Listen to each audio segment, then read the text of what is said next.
So Thomas, tell me about the prints.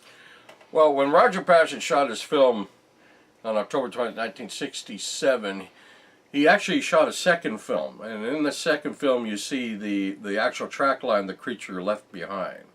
Roger had enough plaster on him to cast 2 footprints. And Roger, being Roger, he picked what he thought were the clearest, most distinct prints, which were the ones closest to the water's edge, where the creature was basically standing still when they first encountered it. And he cast 2 prints that day, and here's a copy of those 2 prints that Roger made. And that's when the creature was standing still? Basically, or just starting. Right. Yeah, when the encounter first happened, then they were trying to control their horses. Okay. Right, close to the water. And Roger only cast 2 prints. Okay. And later on in the second roll of film, when he actually did this, before he shot his second roll of film on the track line, because you can see this print as it's sitting in the ground. Now, you also see excellent examples of what we call a mid-tarsal break, which something in 1967, unless you're a trained anthropologist, you never would have known what the significance of that was. So show me what that is. Well, in this cast, this is also the track line. Later on, as the creature walked away, you see what is a dip in the middle, and we now call a mid-tarsal break, which has been noticed in what could be authentic Sasquatch footprints ever since. Mm-hmm. And the significance of that is the heel comes down first, pushes a mound of dirt up, the forefoot hits, pushes that mound of dirt back, so you get this mound of dirt right in the middle of the track. And as it pushes off, the last thing to come down is the toes. Whereas a human, a heel comes down, forefoot comes down, toes comes down. And the foot is fused, all the bones. All the way fused, yeah. And if you look at the film itself, when she takes a step, you'll see the foot, when it comes off the ground, is almost straight up and down. Almost, to put it in simple terms, like a person cross-country skis. Yeah. Okay? Now, Lyle Laverty was down there the following Monday, and he photographed several of the tracks.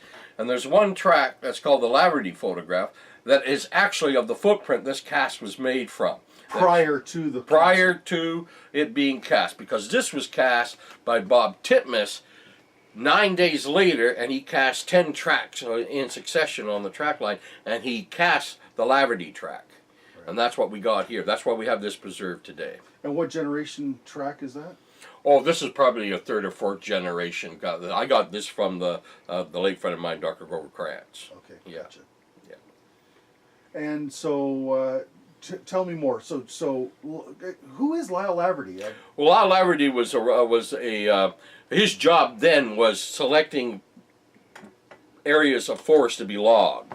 Okay. And that's why he and his crew were in that area. For many years, a lot of people thought Lyle Laverty went and photographed his tracks the very next day. But that was not true, because it was a Saturday and they didn't work on Saturdays. They worked on Monday. So Lyle Laverty went down there the following Monday, found the tracks, had heard about all what was going on, and he and several other people started photographing the tracks. Okay. And of course, by this time, Roger and Bob are back in Washington, and the film is developed, and it was observed for the first time at L.D. Atlee's home by Roger, John Green, Rennie DeHinden, Jim McLaren, etc. Bob Gilman was not there because he was at home, asleep, exhausted. Right. And Bob Titmus was a taxidermist in the area at the time? Is that correct? He was a taxidermist. He wasn't in the area at the time. He was in B.C., but he happened to be back in Eureka that particular weekend visiting his aging parents. Okay. Yeah. And he heard about it, and unlike what Rennie DeHinden said, he always regretted not going immediately to the film site. The first thing Bob Titmus did was go to the film site. And he cast 10 of the tracks in succession. We used to have those castings here. They're now in the Willow Creek Museum in Northern California, the Bigfoot Museum. Okay. Yeah. And so he cast those tracks, and he actually followed... Yeah, the line. And so did a guy named Richard Henry, who took Jim McLaren down to the film site just a day or so after Titmus had been there. And the thing circled up around the top. Right? It went through the film site right to where the creature is going to an area that we call the bowling alley today. And it crossed the creek at that point and went up the hillside on the other side. Right. Yeah. Matter of fact, Timmons thought he found a spot where he believes the creature had basically stopped, sat down, and was probably watching Roger and Bob going over the tracks and doing whatever they were doing. Right. Yeah. Yeah. Yep. I thought that was pretty interesting. It is. All right. Thanks, Thomas. You're welcome.